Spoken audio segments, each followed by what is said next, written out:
for the bus. Bus. But no bus. So, waiting for the bus. They said that they come, but now still here, waiting. But it's okay. This is charge to experience. Nice one. For me, it's okay. Experience in the first time ever. Experience ko naman kung paano ang mag-bus sa ibang bansa. Hindi biro ang mag-antay ng bus kasi 1 oras o kalahating oras ka mag-aantay. Anong lugar ba ito? Ito ay Rifa.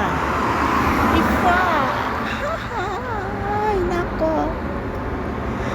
Dugaya, uy.